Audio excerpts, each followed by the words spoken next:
สวัสดีครับสวัสดีเพื่อนๆนักลงทุนทุกคนนะครับนี่คือ Right Now by อีกบรรพตทุกเรื่องที่นักลงทุนต้องรู้นะครับและสำหรับวันนี้เรื่องที่เราต้องรู้นะครับก็เกี่ยวข้องกับการทำ valuation การประเมินมูลค่าหุ้นนะครับว่าจะเปลี่ยนแปลงไปไหมหลังจากที่ทางฝั่งของเฟดก็ประกาศที่จะมีการขึ้นดอกเบี้ยแล้วก็ดอกเบี้ยก็คงจะเป็นขาขึ้นไปอีกสักระยะหนึ่งนะครับวันนี้ก็เลยได้รับเกียรติจากคุณ A.Stotz นะครับซึ่งก็เป็น CEO ของ A.Stotz Investment Research ด้วยนะครับวันนี้เข้ามาร่วมพูดคุยให้ความรู้ดีๆกับพวกเราแล้วก็เป็นอาจารย์ของผมด้วยนะครับสวัสดีครับอาจารย์ Andrew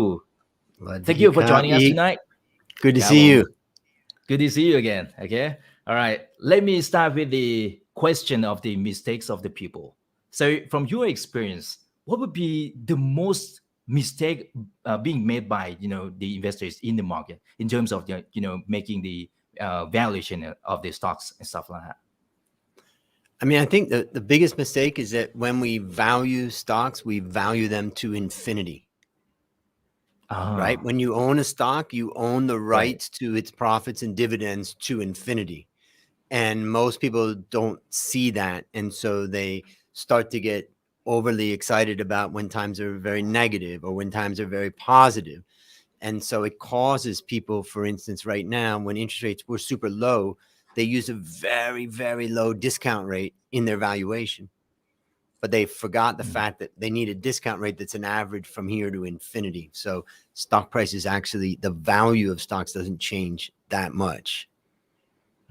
ครับผมเมื่อสักครู่นี้ผมเปิดมานะครับก็คือว่าคนส่วนใหญ่เนี่ยเวลาที่เขาทำประเมินมูลค่าหุ้นนะครับหรือว่า valuation เนี่ยส่วนใหญ่มักจะผิดพลาดในมุมไหนบ้างนะครับเพราะว่าหลายๆคนถ้าเป็นนักลงทุนโดยทั่วไปนะบางส่วนเนี่ยผมว่าเขาอาจจะไม่ได้ทำซะด้วยซ้ำนะครับก็ใครบอกอะไรมาหุ้นตัวนี้มันจะไปราคาเท่านั้นเท่านี้ก็คงจะซื้อไปแล้วนะครับแต่ว่าอีกมุมนึงเนี่ยอาจารย์แอนดูก็พยายามจะอธิบายนะครับบอกว่าการที่เราเข้าไปถือหุ้นหรือว่าลงทุนเนี่ยจริงๆมันต้องคิดแบบโหไปยาวๆเลย infinity ไปแบบโหไกลๆยาวๆเลยนะครับเพราะว่า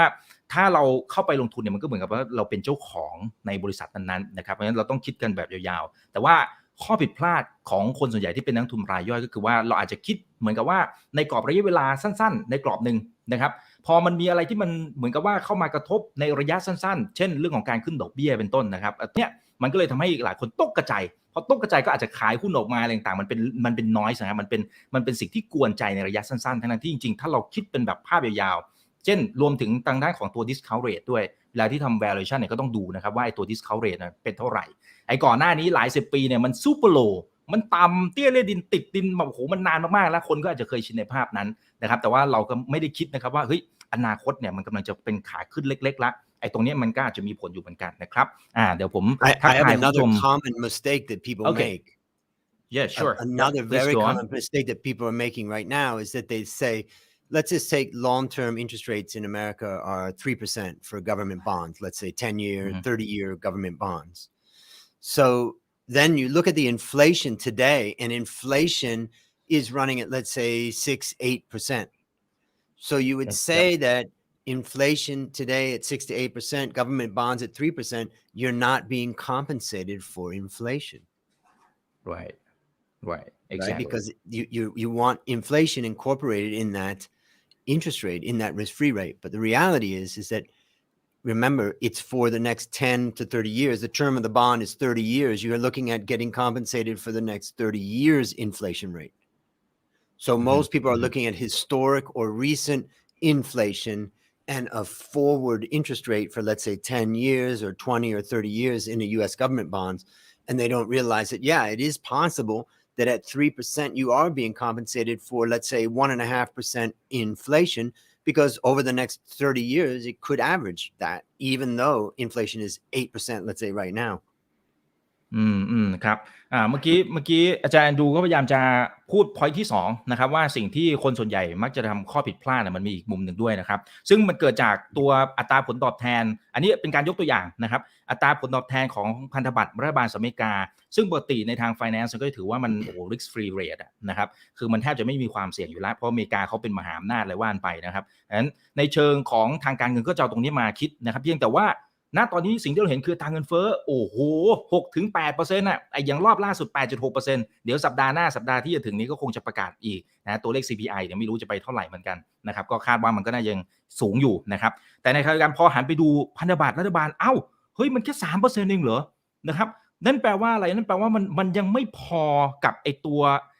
อัตราเงินเฟ้อที่มันเร่งตัวสูงขึ้นมาเลยนะคือพูดง่ายๆคือมันเหมือนกับมันติดลบไปเรื่อยๆซึ่งนั่นแปลว่ามันทำให้การประเมินมูลค่าเนี่ยอันนี้มันจะผิดเพี้ยนละนะครับก็เลยเป็นที่มาที่อาจารย์ดูนะครับ point out ออกมานะครับใน2ประเด็นนี้นะครับคุณทวรัตน์นะครับสวัสดีค่ะทั้ง2ท่านนะฮะคุณปอนนะครับบอกว่ามีซับไทยไหมโอเคเดี๋ยวจะค่อยๆแปลสรุปให้นะครับผมคุณจินตนาสวัสดีค่ะทั้ง2ท่านนะครับนะฮะคุณสติวัฒน์ครับสวัสดีครับคุณเอนะครับบอกว่าขอบคุณมากเป็นประโยชน์มากๆเลยนะครับมีบางท่านบอกว่า Good evening Mr. Stotz nice to see you again after Phenomena Live okay last week is that right โอเคใช่เปล่านะครับนะฮะโอเคนะฮะเขาบอกว่าทักทายทุกท่านนะครับโอเคนะครับทีนี้เราต้องเข้ามาดูเพิ่มเติมหน่อยนะครับคุณภูเนี่ยพิมพ์คำถามเข้ามาแล้วนะฮะเพราะฉะนั้นคนไหนก็ตามถ้าว่ามีคำถามอะไรก็สามารถพิมพ์เข้ามาได้ในตอนนี้เลยได้ทุกช่องทางนะครับ Facebook YouTube Twitter Clubhouse นะครับไงก็ฝากกดไลค์กดแชร์ด้วย YouTube อย่าลืม Subscribe ด้วยนะครับคุณชูวงบอกว่าสวัสดีจากหัดใหญ่นะโอเคนะครับ but when we have a look at the relationship between interest rates and the stock market performance in the past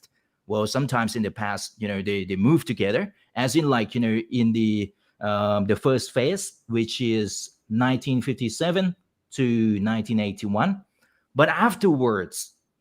most of the time they just move in different directions so is there any explanations for that? Well, I think that first of all, we've been in this long-term down cycle in inflation, and that has happened. You can see from basically when I graduated from high school at the height of this chart. That was 1983. Oh, really? Yeah. Okay. That's when I graduated high school, right at the peak of this chart. And the point is, we've been in this down cycle for inflation. So basically, what I would say is that there are periods of times where you see shifts in inflation, like inflation starting to really reverse course and start to fall. And then you do get a pretty strong bull market in the stock market. Just take a look from 1983 in the red line. And on that red line, you can see that it rose from 1983 to 1999. And that was when inflation was coming down pretty massively. Then once you got inflation down to a somewhat of a lower level, I think there's less of an adjustment. Like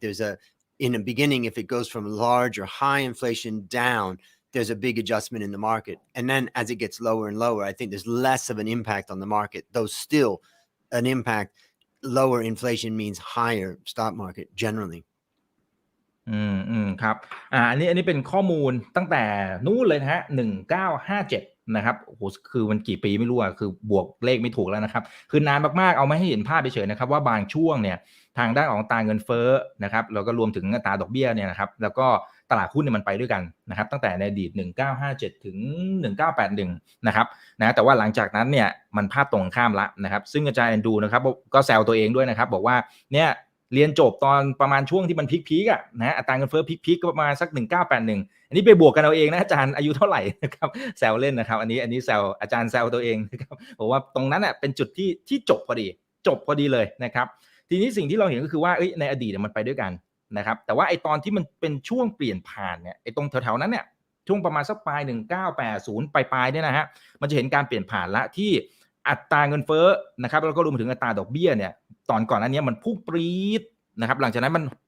หัวลงเลยนะครับสวนทางลงมาเลยนะครับไอ้ตรงที่มันช่วงเปลี่ยนผ่านเนี่ยนี่เป็นส่วนที่สำคัญนะครับเพราะทำให้เกิดการปรับฐานนะครับในอยู่ช่วงหนึ่งเลยนะครับแต่หลังจากนั้นเจนนะครับว่าผลกระทบที่มันมีต่อการลงทุนนะครับมันก็อาจจะมีผล impact ค่อนข้างน้อยลงไปเรื่อยๆแล้วนะครับแต่โดยภาพรวมนะครับถ้าสมมติว่าช่วงที่อัตราเงินเฟ้อหรืออัตราดอกเบี้ยเนี่ยอยู่ในภาวะขาขึ้นนะครับมันก็จะไม่เป็นผลดีต่อทางด้านของตลาดหุ้นนะครับแต่ว่าเหตุผลคืออะไรยังไงเดี๋ยวเรามาไล่เรียงกันนะครับมีบางท่านบอกขอกลยุทธ์หน่อยขอหุ้นหน่อยอันนี้ไม่ได้ขอหุ้นไม่ได้นะครับโอเคนะครับขอหุ้นไม่ได้นะแต่ขอกลยุทธ์ขอไอเดียขอแนวความคิดอันนี้โอเคนะครับทีนี้ขอดูหน่อยนะครับท่านนี้นะครับบอกว่าคุณภูนะครับ the question from the audience so do you think that the inflation has already been peaked at the moment and how would that affect the valuation approach? This is such a difficult question because I would say, first of all, in our strategy, we went overweight commodities in March of last year. Oh, So we've now wow. been overweight commodities for maybe a year and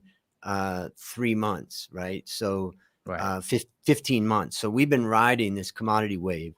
From my perspective, you definitely have a base effect, meaning we're starting now to start to compare against higher inflation numbers 12 months ago. So number one, a base effect will always work against you. So if I look at the gains that we've made in commodities, yeah, I think that we're closer to the inflation peaking. But on the other hand, I still think that there is a lot of scarcity out there. And that Right. scarcity happening in the supply chains, whether that's food or whether that's energy. Remember, we haven't seen investment in the oil industry for, almost a decade. And that Right. it's nice to think that, they just want to turn on the oil production, but it isn't that easy. It's not that easy also with agriculture, particularly when you have super expensive natural gas, which is a major input for the fertilizer. So I'm really torn. If you asked me that question 3 months ago, I would have said keep riding inflation. I'm a little bit worried that we got a base effect and eventually it's going to work out. But on the other hand, supply constraints are not going away. What factors did you see last year that and then you turned the strategy to be bullish on the commodities and you were right. So remember that we use a strategy called FVMR, fundamentals, valuation, momentum, and risk. To me, these are the 4 factors that I can kind of quantify. And momentum is an important factor. So I started to see some momentum in commodities that was driven by the uptick in inflation. I looked at my own business, in my coffee business as an example, and looked at the price of Oh. green beans that were rising, talking with my business partner about the prices that we were getting and how we were, it didn't look like that was coming down. I just looked at common sense. We had a shutdown of global supply chains that was massive, and that basically isn't going to come back online instantly. And then finally, the third one was when I heard the Federal Reserve Chairman say that inflation was transitory, I knew to think twice, because I don't believe and listen to, let's call it politicians, that type of people that are setting these types of things. So when he said it was transitory, I felt like that was my third confirmation. โอเคalright นะครับเมื่อสักครู่นี้นะครับอาจารย์แอนดรูนะครับก็อธิบายให้เราฟังนะบทสดีพอดีมีคนถามมีท่านหนึ่งถามคุณภูเนี่ยถามนะครับบอกว่าอัตราเงินเฟ้อเนี่ยมันพีคหรือยังนะมันถึงจุดสูงสุดแล้วกำลังร่วงลงมาหรือเปล่านะอาจารย์แอนดรูก็เลยอธิบายนะครับบอกว่าเฮ้ยจริงๆเนี่ยเห็นสัญญาณมาตั้งแต่ปีที่แล้วนะครับแล้วก็แนะนำนะครับสำหรับตัว strategy กลยุทธ์ในการลงทุนเนี่ยก็จะให้น้ำหนักไปที่ทางฝั่งของcommodities นะครับหรือว่าสินค้าโภคภัณฑ์แต่ไม่ได้มาแนะนำอะไรตอนนี้นะแนะนำมาตั้งแต่ปีที่แล้วมีนาคมปีที่แล้วนะครับก็จะเห็นว่ามันขึ้นมาตั้ง15 เดือนแล้วนะครับแต่ถามว่าพอมันขึ้นมาแบบนี้ถ้าเป็นในแง่ของอัตราเงินเฟ้อที่เราใช้วัดกันอยู่เนี่ยมันเป็นในแง่ของตัวเลขในปัจจุบันเปรียบเทียบกับช่วงเดียวกันของปีที่แล้วนะครับนั่นแปลว่าปีที่แล้วมันมาแล้วอ่ะจริงๆอัตราเงินเฟ้อมันมาแล้วนะครับเพราะฉะนั้นการที่เราจะเปรียบเทียบปีนี้กับปีที่แล้วเนี่ยจริงๆมันก็อาจจะถือว่าพีคไปแล้วก็ได้นะครับเพราะว่าปีที่แล้วมันก็ขึ้นมาพอสมควรแล้วนะครับปีนี้จะไปต่อถามว่ามีโอกาสไหมมันคงมีแต่ถามว่ามันจะไปได้อีกไหมเนี่ยนะในเชิงของการเปรียบเทียบตัวเลขฐานเนี่ยจริงๆมันอาจจะไปต่อลำบากแล้วนะครับเพราะขึ้นมาค่อนข้างสูงแล้วเพราะฉะนั้นนั่นคือมุมหนึ่งแต่อีกมุมหนึ่งนะครับก็คือว่าถ้าไปดูสินค้าโภคภัณฑ์บางส่วนเนี่ยจริงๆมันยังคงขาดแคลนอยู่นะทางฝั่งของซัพพลายมันยังขาดแคลนอยู่นะครับเช่นน้ำมันนะอาจารย์ดูยกตัวอย่างน้ำมันนะครับบอกเฮ้ยเอาเข้าจริงมันไม่ได้มีการลงทุนแบบขนาดใหญ่มันนานแล้วนะครับแล้วมันก็เราบอกว่าเฮ้ยเมื่อตอนเนี้ยน้ำมันมันขาดแคลนราคาน้ำมันมันสูงเพราะฉะนั้นปั๊มน้ำมันเข้าสู่ตัวตลาดสินะครับก็เหมือนกับว่าผลิตออกมาเยอะๆสิ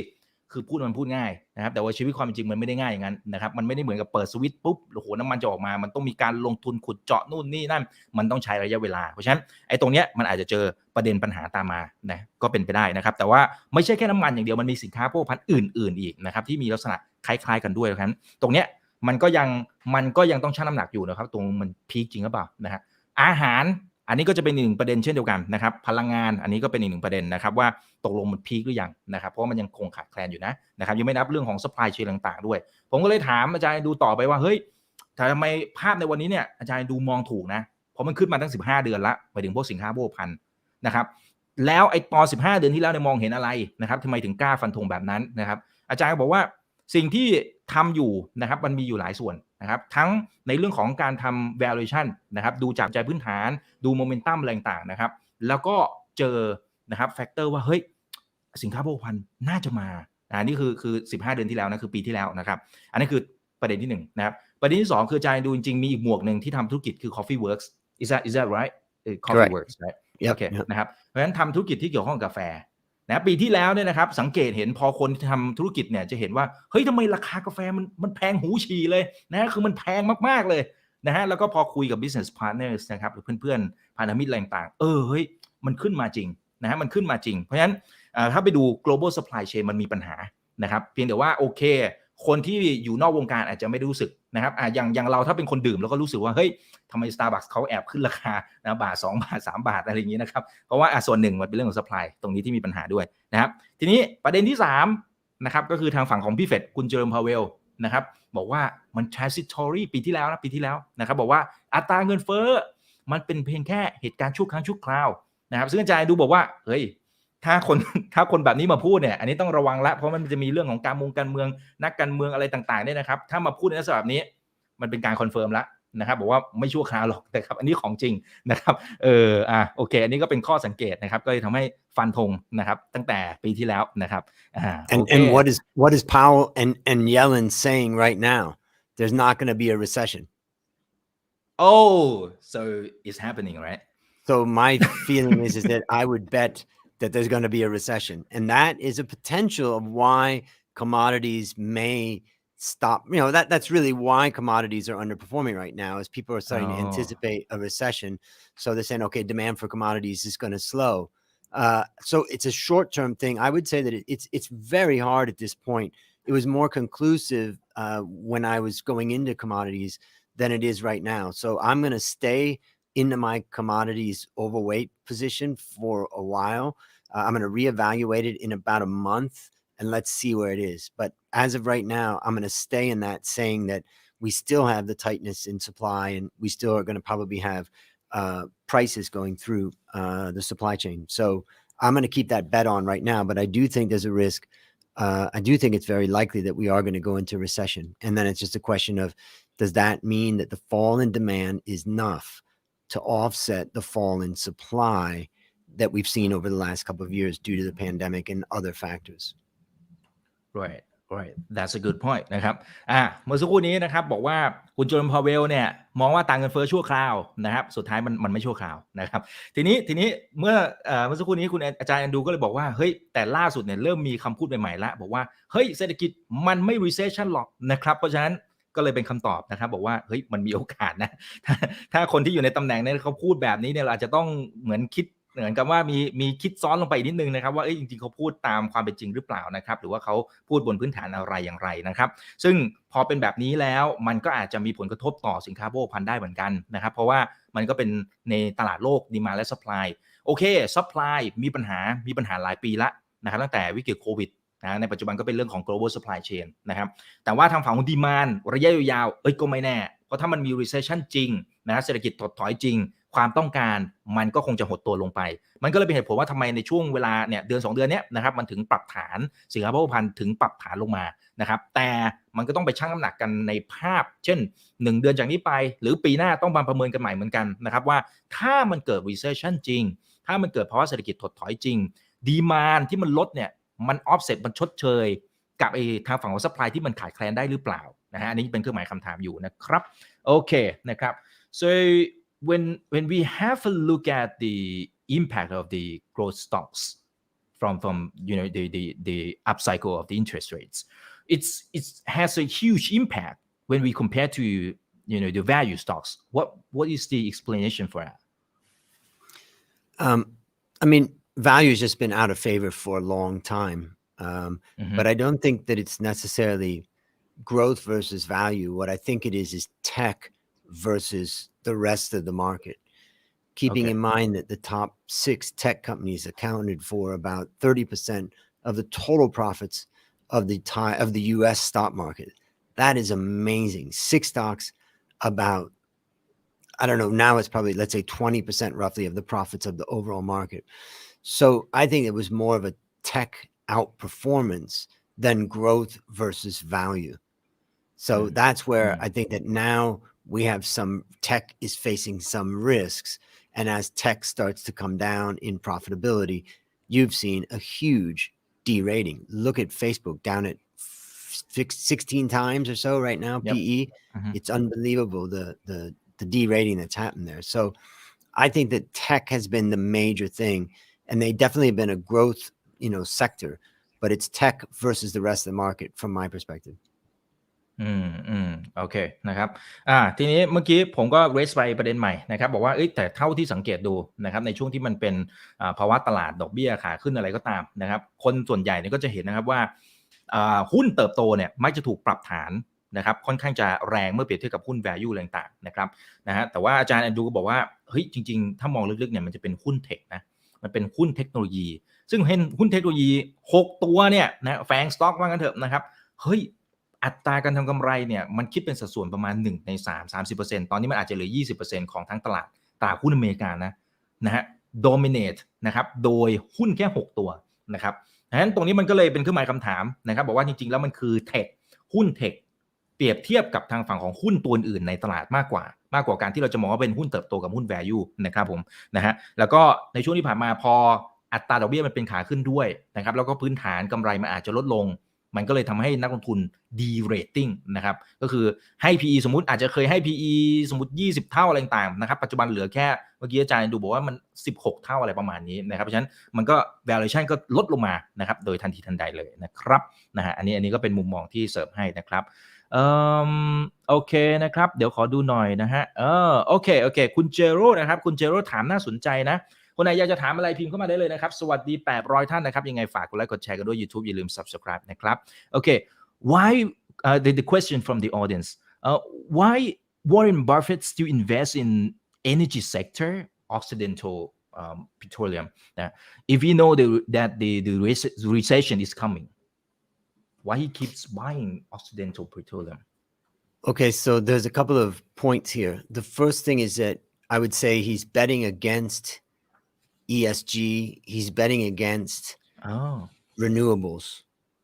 So what he's basically doing is seeing what's happening in Germany as an example, where they've tried to replace traditional fossil fuels and nuclear with renewables and haven't been able to keep up the pace. So the first thing is that it's really a bet against renewables. Second thing is that he can see that the supply has been constrained because of a lack of investment. So because of a lack of capex, because there has been so much, let's say, pressure from stakeholders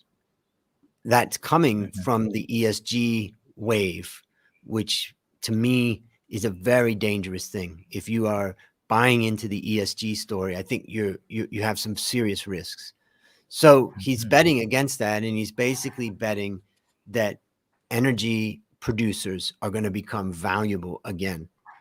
and renewables and the ESG movement isn't going to be able to stop that from coming back.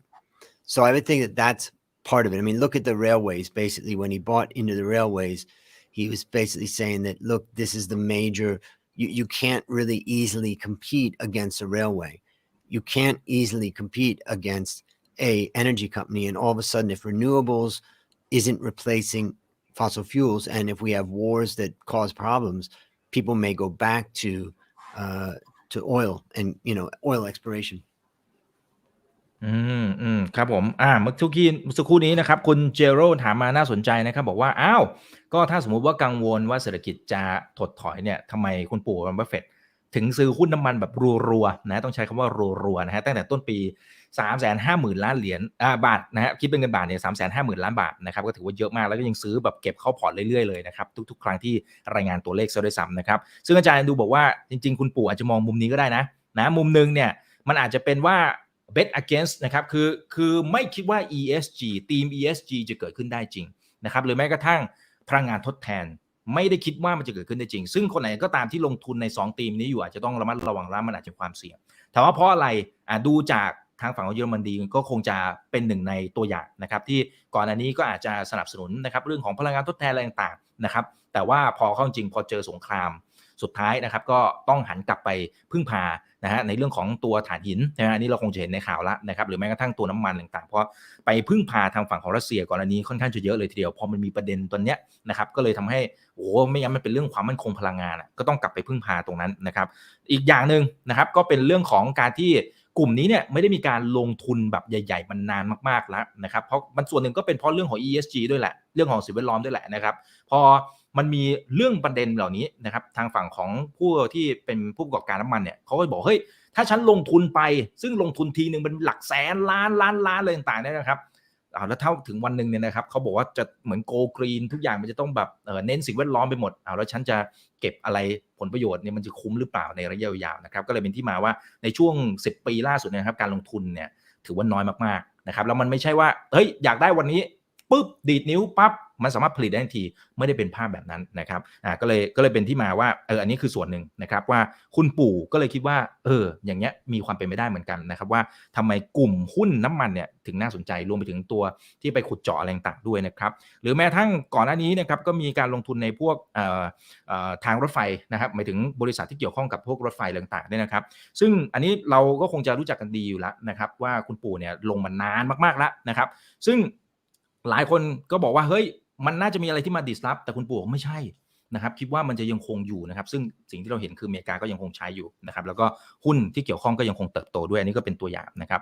เจอผสมลงเรื่องของสงครามเข้าไปอีกนะครับก็เลยเชื่อว่าหุ้นพลังงานมันน่าจะยังคงอยู่ต่อนะครับนะฮะก็เลยเป็นที่มาของคุณปู่นะครับที่ยังคงซื้ออยู่นะครับโอเค I got I always like to bring something to you that's counterintuitive. Okay, so sure. I have something for you. I want to explain to you why I am very concerned about ESG. Okay. The world is gone crazy about ESG, and they believe that this is a very good thing. And I want to tell you about the risk of ESG. So basically, we have to think about capitalism and democracy. Let's look at US as an example.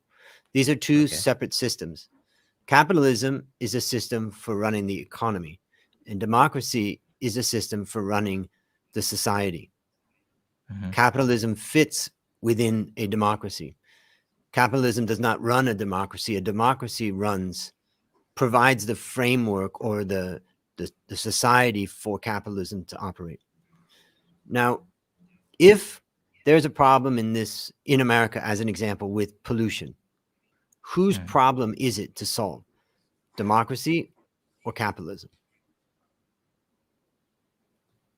Well, the answer to that question is it's the democracy's job to solve that problem. People elect representatives who are supposed to go and represent them and put together laws and guidelines and rules about the environmental protection. What has happened is some people, not all, but some people have been disappointed with the way democracy worked. So what did they do? They went to big business and asked the capitalists to help them. And they've asked the capitalists now to start punishing and rewarding companies based upon their judgment of the environmental, social, and governance situation. That is a very, very dangerous thing, to put the allocators of capital in charge of what really needs to be done by governments. It's a way of giving up on government and abdicating the responsibility of government to business. And that doesn't often end pleasantly. Think about Nazi Germany. One of the key things that Hitler did was use the capitalists to run the economy the way he wanted it run. And it didn't turn out well. Okay. So you personally don't believe in the ESG themes of the investment? Well, just bring it down to a micro level. Think about anybody on this call who has a factory, and I have a factory. We have a lot of guidelines and rules we have to follow. We can't put waste. There's laws in Thailand that says you can't put wastewater out into the water. You can't put pollution out into the air. You have to treat your people with a level of dignity, or else you're going to be in trouble with the Labor Department. These are already rules and regulations as set down by the government. This is how you manage the ESG. But to run to big business, to do that allocation of capital based upon what big business thinks should be done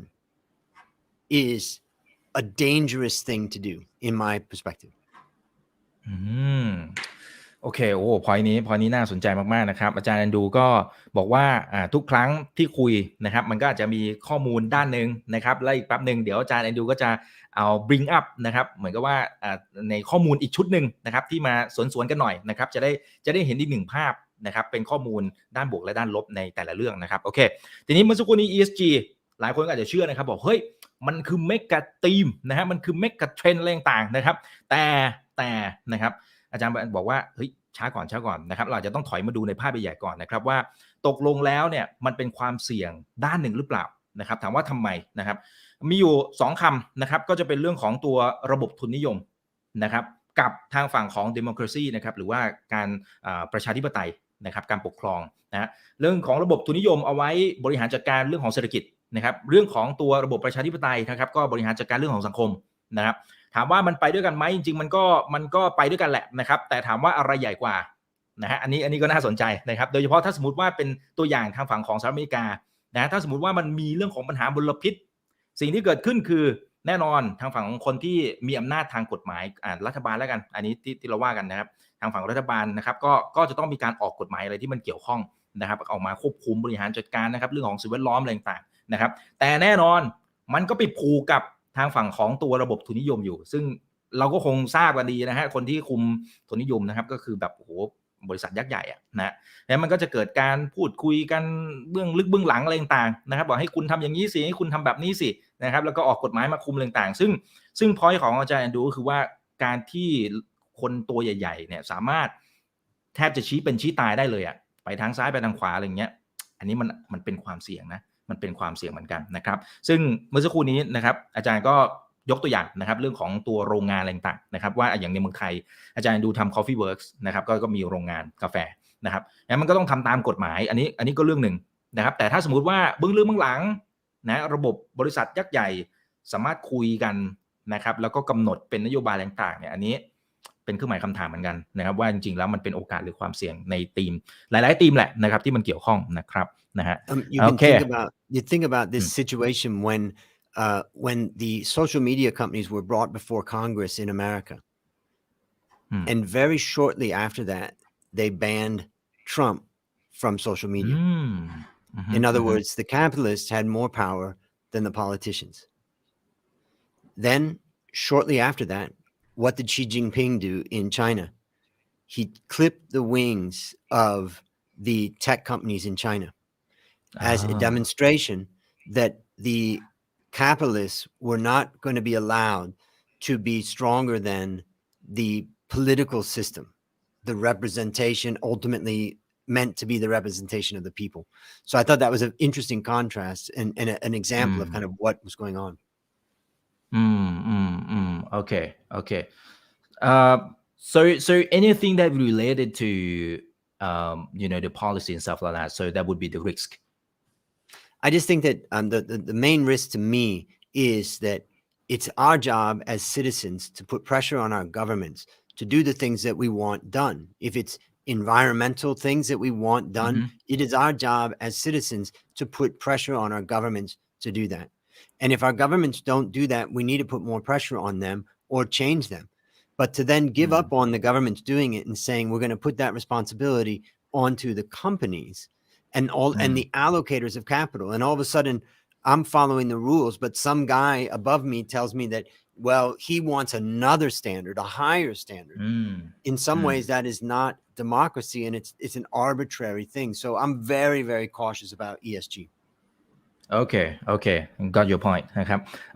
เมื่อสักครู่นี้อาจารย์แอนดรูนะครับก็เลยยกตัวอย่างที่มัน contrast อีกรูปแบบหนึ่งนะอีกมิติหนึ่งนะครับเช่นทางฝั่งของอเมริกาก่อนหน้านี้เราก็คงจะทราบข่าวนะครับว่า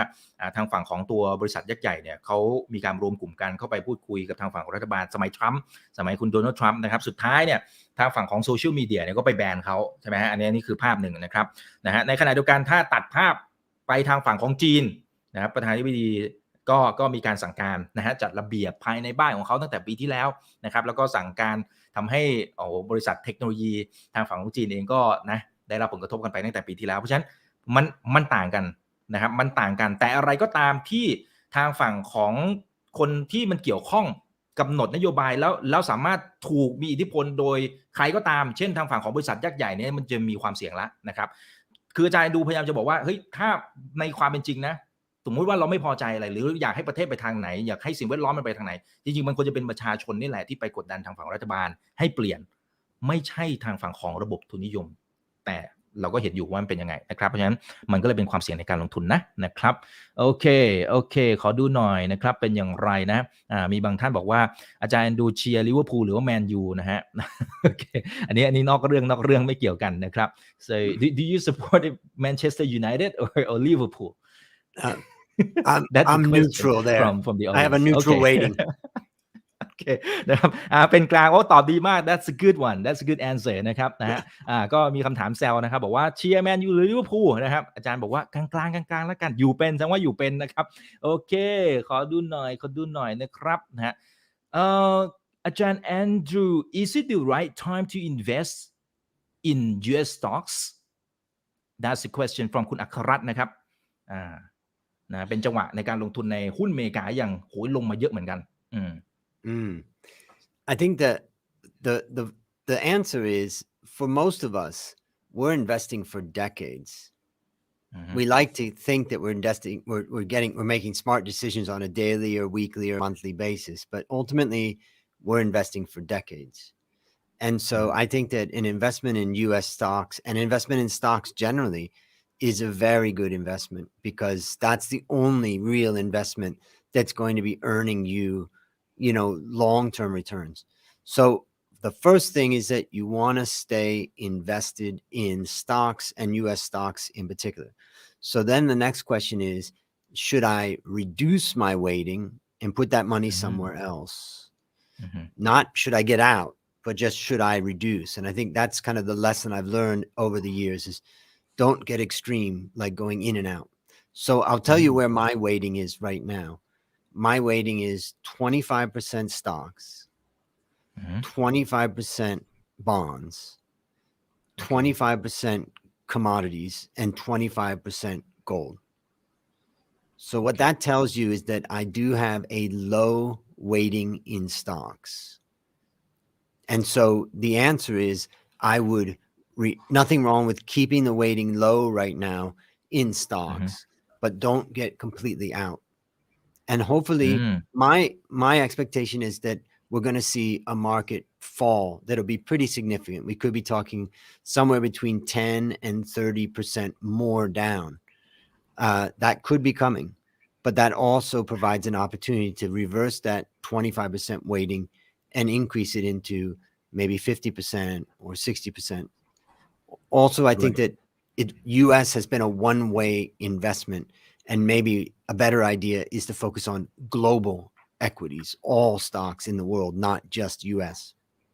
The reason that you expect that the stock market would be, falling about 10 to 30% more, is that because of the recession is coming?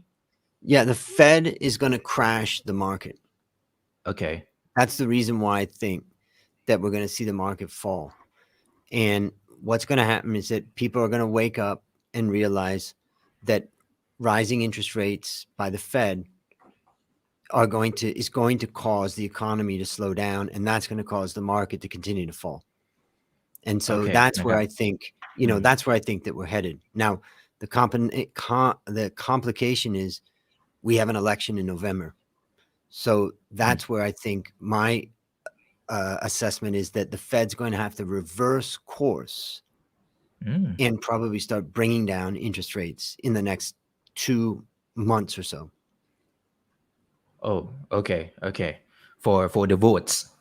Because the Democrats are about to lose the House, and when they do, it's over for the Democrat Party. And so they want to make sure that doesn't happen. And if the stock market really starts to crash, I believe that they'll give in and then start reversing the policy and possibly even buying stocks for the Fed buying stocks. โอเคนะครับ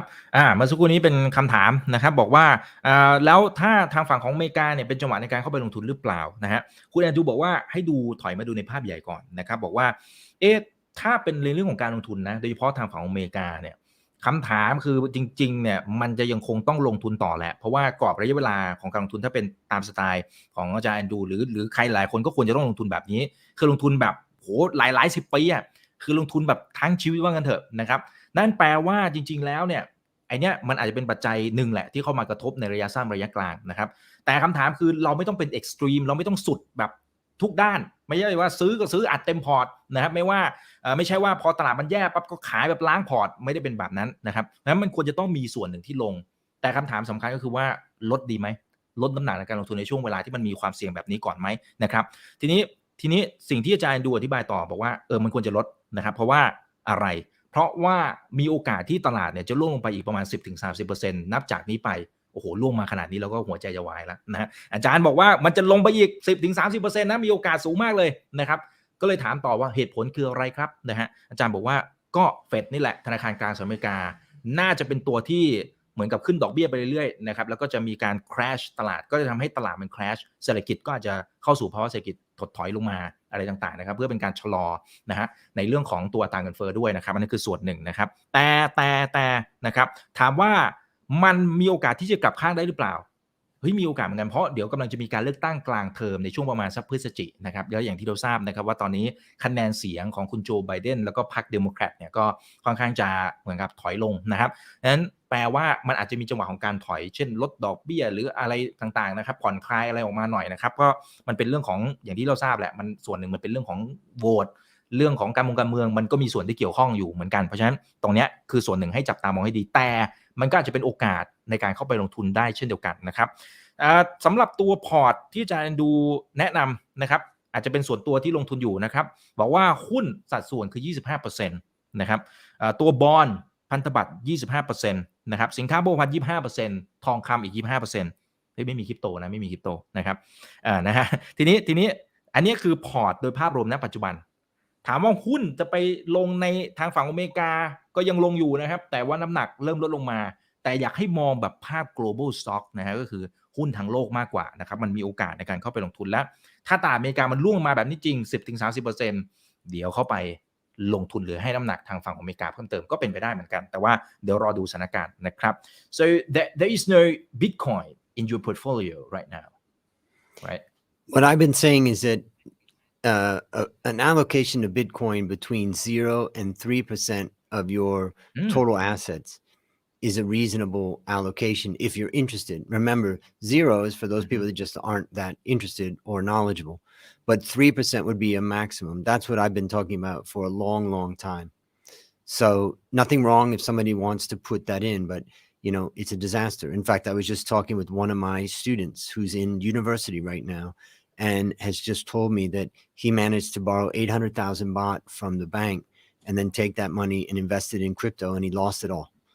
And now he's got a personal loan for 800,000. You know, what is going on when young people can get bank loans like that so easily and then go out and play in the crypto space? So I would say crypto is interesting and there's lots of value there in different places. And, you know, there's a lot of interesting stuff there, but just be careful that it's not a tried and true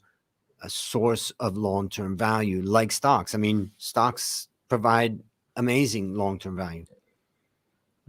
And also the dividend and stuff like that. โอเค Yep. นะฮะเมื่อสักครู่นี้นะครับก็ถามเพิ่มแหละจริงๆกะจะแซวนะครับแต่ว่าอาจารย์ตอบมาจริงจังมากนะครับบอกว่าเฮ้ยในพอร์ตที่อาจารย์แนะนำเมื่อสักครู่นี้หรือที่ตัวเองลงทุนอยู่เนี่ยนะครับมันก็ไม่ได้เห็นมีทางฝั่งคริปโตเลยนะครับอาจารย์บอกว่าจริงๆคริปโตเนี่ยถ้าให้แนะนำนะมันก็อาจจะอยู่ที่ประมาณสัก 0-3% คร่าวๆประมาณนี้นะครับนะฮะ0คืออาจจะคนที่อาจจะยังไม่ได้ศึกษาหรืออะไรก็ตามนะครับก็ยังไม่ต้องลงทุนก็ได้นะคนไหนที่ลงทุนมีความรู้ละก็ขอไปสัก 3% นะครับของพอร์ตภาพรวมทั้งหมดละกันนะฮะเพราะว่ามันก็ยังคงมีความเสี่ยงอยู่นะฮะมันไม่เหมือนกับถ้าเป็นทางฝั่งของหุ้นเนี่ยมันก็ลงทุนได้ยาวๆมีดิวิเดนด์มีเงินปันผลอะไรว่าไปนะครับแต่คริปโตถามว่ากระจายความเสี่ยงได้ไหมไม่ผิด นะครับแต่ว่าก็ต้องมีความรู้แล้วก็ให้ maximum สัก 3% ละกันนะครับก็ยกตัวอย่างนะมีอยู่คนหนึ่งนะครับก็ไปกู้ยืมเงินธนาคาร 800,000 นะครับ 800,000 บาทสุดท้ายอย่างที่เราเห็นตลาดคริปโตมันก็พังนะครับก็เลยทำให้ตรงนี้กลายเป็นเงินกู้เลยนะครับติดหนี้นะฮะติดหนี้แต่ว่าก็เป็นคำถามอยู่ว่าเราไปกู้ธนาคารได้ขนาดนี้เชียวหรือแล้วก็ไป all in ลงในคริปโตอย่างเดียวเลยเหรอนะฮะอันนี้ก็เลยเป็นเครื่องหมายคำถามว่าจริงๆมันก็จะมีความเสี่ยงอยู่เหมือนกันนะครับเดี๋ยวขอดูหน่อยนะ so the question from คุณโชตินะฮะ if Fed change the is about to change the policy would that be the transitory one temporary one or do you think that this is like the U-turn policies stuff like that? I think that what's transitory is raising rates. I think what we're going to go back to is very short-term interest, very low interest rates because there's just no way out. Every time it's like trying to get an addict off of, heroin. Every time that you feel excited that you're getting them off, they go through a tremendous amount of withdrawals and then you have to give them the drug again. And so I think it's a transitory or temporary time that they'll increase the rates. And then they'll find that when they do, the economy is just too fragile and it will come back down. The rates will have to come back down. So that's what I would say at this point. It's a little bit of a bold call. I think that right now, everybody's thinking that interest rates are going to be higher and, we're going to see that rates are higher, longer term. But I would say it's very, very difficult thing to do. โอเคนะครับ And I would also say one prediction related to that is that for the first time ever, I believe that the Fed will actually buy stocks to support the stock market. So mark that like one down. Japan? The Fed has never bought stocks, and I believe that in the next few months, we will see the Fed buy stocks. And that will cause, of course, the stock market to fly as they probably have to reverse on interest rates because markets crashing, economies crashing, and elections coming up. But that would be the disaster, isn't it? I mean, like, they can pick any stocks. It won't be any stocks. What they'll do is they'll basically buy, they'll do a little bit like what they did last time. They've already set a precedent where the Treasury Department, let's say like the Ministry of Finance in Thailand, the Treasury Department set up a special purpose vehicle in America in 2020 in March. And then the Fed basically injected the funding into the special purpose vehicle, which was then that special purpose vehicle contracted BlackRock to invest that money into the bond market. And they invested it into bond ETFs that owned, all bonds. And so I suspect that they'll probably repeat the same thing with the Treasury setting up another special purpose vehicle, the Fed injecting money into it, and then having BlackRock or another then go out and buy a broad-based ETF type of instrument that says we're buying in the market. They don't have to buy a lot. If you know that the biggest buyer in the world is going to support the market, then they don't have to buy much to cause the market to react. Exactly โอเคนะครับอันนี้มันเชื่อมโยงนะครับมาจากคำถามเมื่อสักครู่นี้นะครับที่บอกว่าคิดว่านะครับการที่ทางฝั่งของเฟดเนี่ยมีการขึ้นดอกเบี้ยแล้วเดี๋ยวอาจจะมีการถอยเนี่ยมองอย่างไรนะครับซึ่งอาจารย์ดูก็บอกว่าจริงๆมันเหมือนกับเปรียบเทียบเหมือนกับเฮโรอีนนะฮะที่เหมือนกับพอฉีดเข้าไปเสร็จปั๊บมันเสพติดนะครับพอถึงจุดนึงโอเคตลาดไปไม่ไหวโอเคมันอาจจะต้องมีจังหวะถอยคำว่าถอยก็คือเช่นอาจจะต้องมีการลดดอกเบี้ยซึ่งอันนี้มองว่ามีโอกาสที่จะเกิดขึ้นนะครับหลายคนจะมองว่าตอนนี้มันดอกเบี้ยขาขึ้นแบบไปแล้วไปเลยอาจารย์ดูบอกว่าเฮ้ยแต่ข้างจริงเนี่ยตอนนี้มันมีหลายแฟกเตอร์ที่เราต้องดูนะการเลือกตั้งก็เป็นประเด็นหนึ่งเศรษฐกิจก็เป็นเรื่องหนึ่งเพราะฉะนั้นมีโอกาสที่เขาจะถอยและอาจจะไปถึงขั้นเช่นซื้อหุ้นเฟดจะซื้อหุ้นนะครับมีโอกาสที่ซื้อหุ้นในช่วง 2-3 เดือนข้างหน้านี้นะครับก็มีความเป็นไปได้เหมือนกันแต่คำว่าซื้อไม่ใช่ว่าซื้อแบบตัวใดตัวหนึ่งไม่ได้เป็นแบบนั้นนะครับแต่อาจจะเป็นลักษณะของสิ่งที่เคยเกิดขึ้นในอดีตนะครับเช่นให้ทางฝั่งของ BlackRock เนี่ยเข้าไปซื้อตัวพันธบัตรแต่เป็นแบบ ETF นะครับก็คือซื้อหลายๆตัวอยู่ในตะกร้าเดียวกันนะครับอันนี้มันกำลังจะเกิดภาพเดียวกันกับทางฝั่งของตลาดหุ้นนี่คือตัวคาดการณ์นะครับของอาจารย์ดูนะครับเพราะฉะนั้นการที่ทางฝั่งของเฟดแค่บอกว่าเดี๋ยวจะซื้อหุ้นนะแ ค่นี้ตลาดก็คงจะกระเพื่อมละนะครับนะฮะก็คงจะไปต่อละนะครับเพียงแต่ว่า And โอ I เค have one other อันนี้ก็ต้องติด prediction. ตาม Yep One โอ other เค prediction. If the Republicans win the House in November, oil price will fall significantly. Yep because And oil price may fall in anticipation of the Republicans winning the House. Reason being, the Republicans will basically reinvigorate the oil industry and give them permission to drill so that they can build a surplus of oil in America, particularly in this time of, war and all that. Okay, that's a good point นะครับอันนี้มีคำคาดการณ์นะครับอีกอันนึงจากอาจารย์แอนดรูนะครับบอกว่าถ้า Republican ชนะการเลือกตั้งกลางเทอมหรือเอาแค่ว่าคาดหวังว่า Republican กำลังจะชนะกลางเทอมนะในเดือนพฤศจิกายนราคาน้ำมันจะร่วงลงมาเลยเมื่อกี้ก็เลยถามว่าทำไมนะครับอาจารย์บอกว่าเพราะทางฝั่ง Republican แน่นอนในช่วงเวลาแบบนี้เช่นสงครามเนี่ยผมว่าส่วนหนึ่งเนี่ยนะครับ Republican เขาก็อาจจะมีการเสนอนโยบายบอกว่าถ้างั้นให้ทางฝั่งของบริษัทพลังงานยักษ์ใหญ่ต่างๆนั้นสามารถขุดเจาะน้ำมันเพิ่มเลยนะก็ในเมื่อมันเดือดร้อนกันหมดแบบนี้เนี่ยนะครับก็ขุดเจาะมาเลยนั่นก็เลยเป็นที่มาว่าอันนี้เป็น prediction นะครับเป็นคาดการณ์นะครับอีกอย่างหนึ่งนะฮะของอาจารย์ดูนะเดี๋ยวรอดูนะครับว่าจะเป็นอย่างไรนะครับนะฮะโอเคเดี๋ยวขอดูหน่อยนะครับsomeone is asking if you can understand Thai language เข้าใจครับเข้าใจนะ แต่พูดไม่เก่งเท่าไหร่นะฮะแต่เข้าใจ That's very good actually นั้นโหดีมากแล้วนะครับนะฮะคุณภูนะฮะถามว่าอาจารย์แล้วก็จริงหลายท่านบอกว่าอาจารย์เนี่ยพูดไทยได้นะครับโอเคเพียงแต่ว่าโอเคอาจารย์ก็บอกว่าจริงๆก็ prefer พูดภาษาอังกฤษแหละนะครับโอเคแต่ถามเข้ามาได้นะฮะโอเคขอดูหน่อยนะฮะwhat do you think about the Chinese market, the stock market, and also the Vietnamese market? Is it a good timing to buy at the moment? I mean, we've already seen a slight reversal going on in the Chinese market. Right. And I would say that as of right now, I have not moved an allocation into China. So as of right now, I would say I'm not that convinced that we have a turnaround in China right now. So I would say I'm kind of neutral, but I'm not putting money in. And as far as Vietnam, I would say it's somewhat the same. I'm just not seeing the momentum factor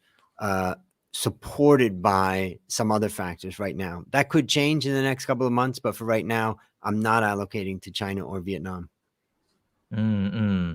เมื่อสักครู่นี้นะครับมีคนถามว่าตลาดจีนนะครับกับทางฝั่งของตลาดเวียดนามน่าสนใจไหมนะครับก็ทั้ง2ตลาดถ้าเป็นน้ำหนักการลงทุนของอาจารย์ดูเนี่ยตอนนี้ยังไม่ได้เข้าไปลงทุนนะครับเพราะว่าอาจจะยังไม่ได้คิดนะครับว่าการที่มันรีบาวกลับมาเล็กๆเนี่ยมันมีโมเมนตัมไปต่ออันนี้คือณปัจจุบันนะแต่สมมุติว่าอีก 2-3 เดือนอาจจะเปลี่ยนก็ได้นะครับfor the Chinese market is that because of the zero COVID policy of China or because of the regulation and stuff like that from the government? I think there's so many factors going on in China right now that it's just scary. The zero COVID regulations, all of the regulations that have gone on about the environment that was shutting down steel production, shutting down coal, shutting down many things. And the consequences of these actions are pretty significant. And I just feel like there's just too much unknown right now from my perspective in China. So I just don't, I see, some good momentum right now, but it's not enough for me to get in. I got to see more clarity. โอเคนะครับเมื่อกี้อธิบายต่อนะครับว่าทางฝั่งของจีนเนี่ยมันยังมีหลายอย่างที่เป็นปัจจัยไม่แน่นอนนะครับก็เลยยังไม่เข้าไปลงทุนนะครับเช่นนโยบายซีโร่โควิดอันนี้ก็คือส่วนหนึ่งหรือนโยบายของทางฝั่งของรัฐบาลนะครับที่ไปปราบปรามนะครับพวกเช่นถ่านหินนะครับเหล็กนะก็เป็นการปิดโรงงานไปนะซึ่งมันไม่มีใครรู้เลยว่านโยบายของเขาจริงๆแล้วมันจะเป็นยังไงพอไม่รู้ปั๊บก็เลยยังไม่เข้าไปลงทุนนะครับอันนี้คือส่วนหนึ่งด้วยนะครับโอเคนะครับผมขอดูคำถามถัดไปหน่อยว่าเป็นอย่างไรนะฮะคุณอัครรัตน์บอกว่า oh that's very good answer thank you คุณแอนดรูนะครับโอเคขอดูหน่อยนะครับขอดูหน่อยเดี๋ยวขอดูหน่อยนี่นะครับcryptocurrency โอเค do you think that Bitcoin and the cryptocurrency is the good timing to invest right now? Because it just crashes like 70% from the top and stuff like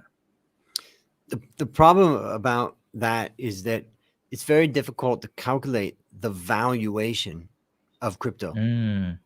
I've seen a lot of different arguments for different valuations, but none of them have been that convincing to me.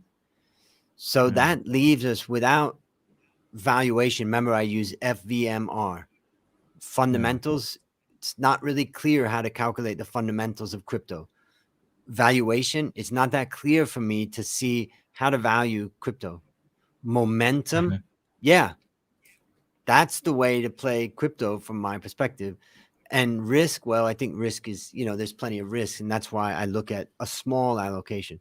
So if I was trying to answer this question, I would go back to your audience member who asked the question and said, are you good at technicals? Because if you're good at technicals, then I think there's an opportunity to trade crypto at this point. That there is some opportunity to trade and get in. You could also say that it's a long-term bet and I'm thinking 10 or 20 years out and I want to add some. Yeah, I mean, I can see that there's some value in trying to add the asset class, now, but I'm not going to allocate at this point. ครับผมโอเคนะคุณเจโรถามเมื่อสักครู่นี้นะครับเกี่ยวกับตลาดคริปโตนะครับที่มันร่วงลงมาเยอะๆเนี่ยเป็นจังหวะหรือยังนะครับคุณอาจารย์แอนดรูนะครับก็เลยบอกว่าถ้าตามหลักในการวิเคราะห์ที่แกใช้อยู่นะครับก็ต้องดูพื้นฐานดูในเรื่องของการประเมินมูลค่าดูโมเมนตัมนะฮะดูความเสี่ยงซึ่งสิ่งเหล่านี้ยังไม่ค่อยเคลียร์นะครับเช่นพื้นฐานจะยังไงยังไม่ได้เคลียร์มากนะครับการทำประเมินมูลค่าของตลาดคริปโตมันก็ยังมีความไม่เคลียร์โอเคมันเริ่มมีคนพยายามจะทำโมเดลอะไรต่างๆแต่ในมุมของอาจารย์คิดว่ามันยังมีบางส่วนที่ยังไม่เคลียร์นะครับโมเมนตัมโอเคมันร่วงลงมาเยอะแล้วนะครับแต่ความเสี่ยงมันก็ยังคงมีอยู่เพราะฉะนั้นถามว่าลงได้ไหมก็ลงได้แหละนะครับแต่แม็กซิมัมไว้หน่อยกลับไปที่ตอนต้นที่อาจารย์บอกนะครับ 3% พอละนะครับนะฮะสำหรับคนไหนที่รับความเสี่ยงได้นะครับโอเค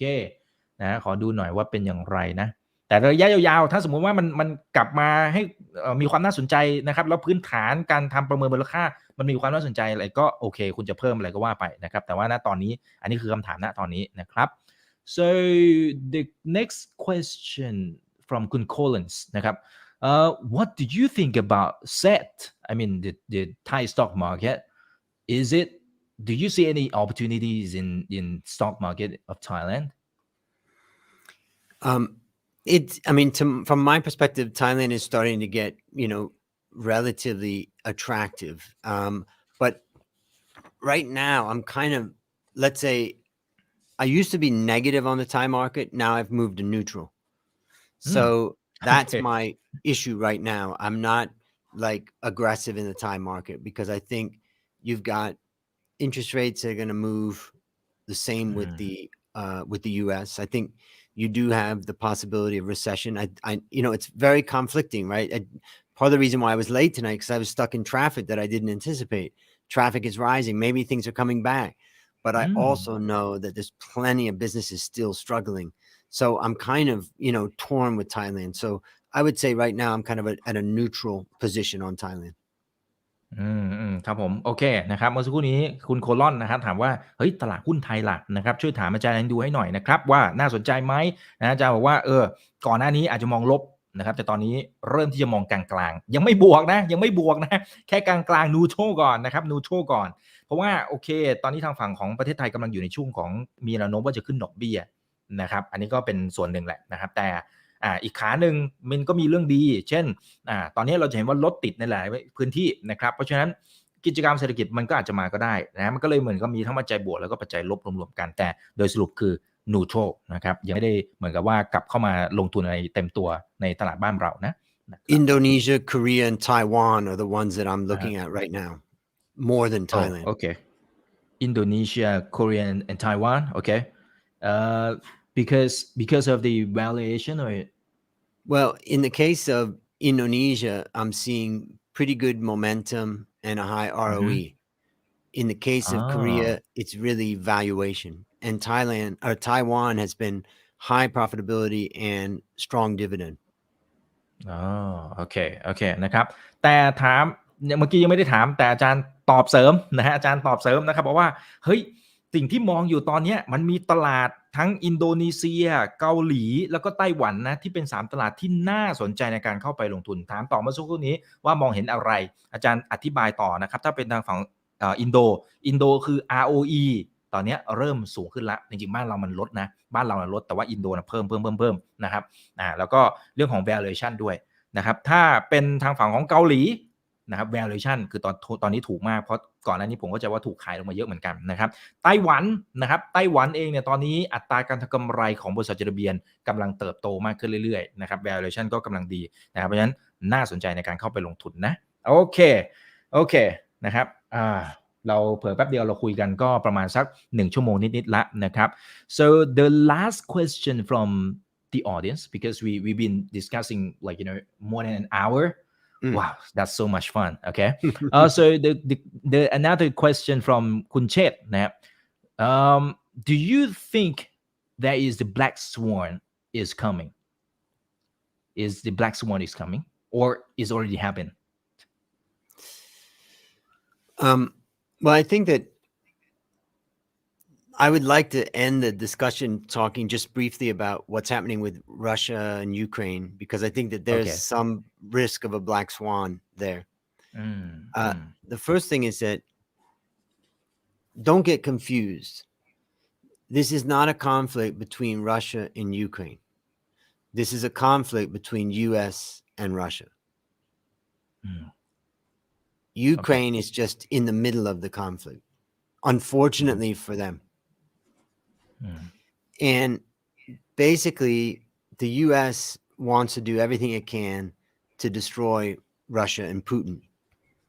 And they're not going to stop. It's very difficult for them to stop. They just are going to be relentless.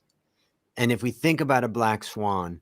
I think that that is a place where I have some very serious concerns that if something was to happen with Russia, for instance, firing a missile that goes into Poland or some other place,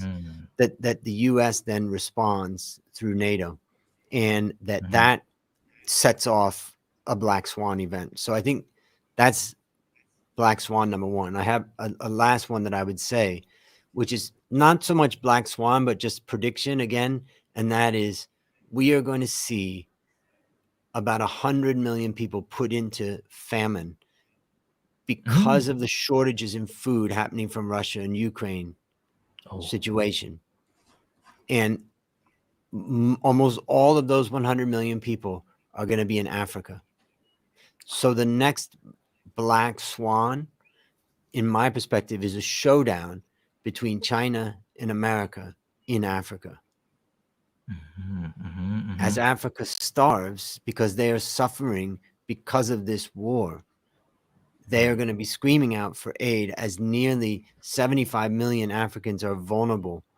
to having no food or very limited food supply. That's going to cause them to ask for help from the world community. And now, for the first time, China may be the first responder to bring some help to China. And when America sees that happening in Africa, they're going to respond, and they're not going to like it. And that's where I think is kind of the next big showdown that I'm thinking about a lot these days. Whoa. Okay. That would be disaster then. Okay. นะเมื่อสักครู่นี้นะครับคำถามสุดท้ายนะครับจริงๆมีหลายคำถามนะครับแต่ว่าเราคุยกันชั่วโมงกว่าๆแล้วนะครับมันมีโอกาสเกิด Black Swan ไหมนะครับจริงๆแล้ว Black Swan เกิดขึ้นแล้วนะครับเหตุการณ์ที่ไม่คาดคิดแรงต่างแต่ว่าสร้างความเสียหายได้มหาศาลนะครับอย่างแรกสงครามรัสเซียยูเครนอาจารย์ดูบอกว่าเฮ้ยเดี๋ยวก่อนมันไม่ใช่สงครามรัสเซียกับยูเครนนะมันคือสงครามระหว่างอเมริกากับรัสเซียแต่บังเอิญยูเครนอยู่ตรงกลางแล้วก็ถ้าเพื่อนพูดภาษาบ้านๆนะครับคือซวยเพราะอยู่ตรงกลางเราเป็นตัวกลางนะฮะแล้วทางฝั่งของอเมริกาแทบจะไม่มีทางลงละต้องเอาให้สุดทางต้องโค่นรัสเซียต้องโค่นทางฝั่งปูตินนั่นแปลว่าพอดันสุดทางแบบนี้มันอาจจะเกิดเหตุการณ์ Black Swan เช่นนะฮะทางฝั่งรัสเซียอาจจะยิงไปที่โปแลนด์ยิงไปที่ประเทศอื่นสมมุตินะครับซึ่งตรงนั้นมันจะขยายวงกว้างแล้วเพราะมันจะกลายเป็น NATO จะต้องเข้ามาเกี่ยวข้องแล้วอันนั้นผลกระทบจะตามมามหาศาล ซึ่งนั้นคือผลกระทบตัวแรก Black Swan ตัวแรกที่เราไม่คาดคิดนะครับไม่อยากให้เกิดนะครับตัวที่2จากสถานการณ์สงครามตรงนี้แหละระหว่างรัสเซียกับยูเครนตรงนี้แหละมันกำลังจะทำให้เกิดการขาดแคลนอาหารครั้งยิ่งใหญ่นะซึ่งตัวเลขที่อาจารย์ดูพูดถึงเนี่ยคือ100 ล้านคนนะกำลังขาดแคลนอาหารไม่มีจะกินนะครับและส่วนใหญ่อยู่ทางฝั่งแอฟริกาแล้วถ้าแบ็กกราวด์อีกส่วนหนึ่งเราจะเห็นนะครับว่าทางฝั่งของจีนเองเนี่ยจริงๆเขาไปลงทุนแอฟริกาเยอะเหมือนกันนะในช่วงก่อนหน้านี้หลาย10 ปีแล้วนะครับเพราะฉะนั้นถ้าหากว่าคนแอฟริกันเนี่ยเขาขาดแคลนอาหารแน่นอนเขาต้องบอกคนทั้งโลกให้รับรู้นะครับบอกคนทั้งโลกให้รับรู้ว่ากำลังจะอดตาย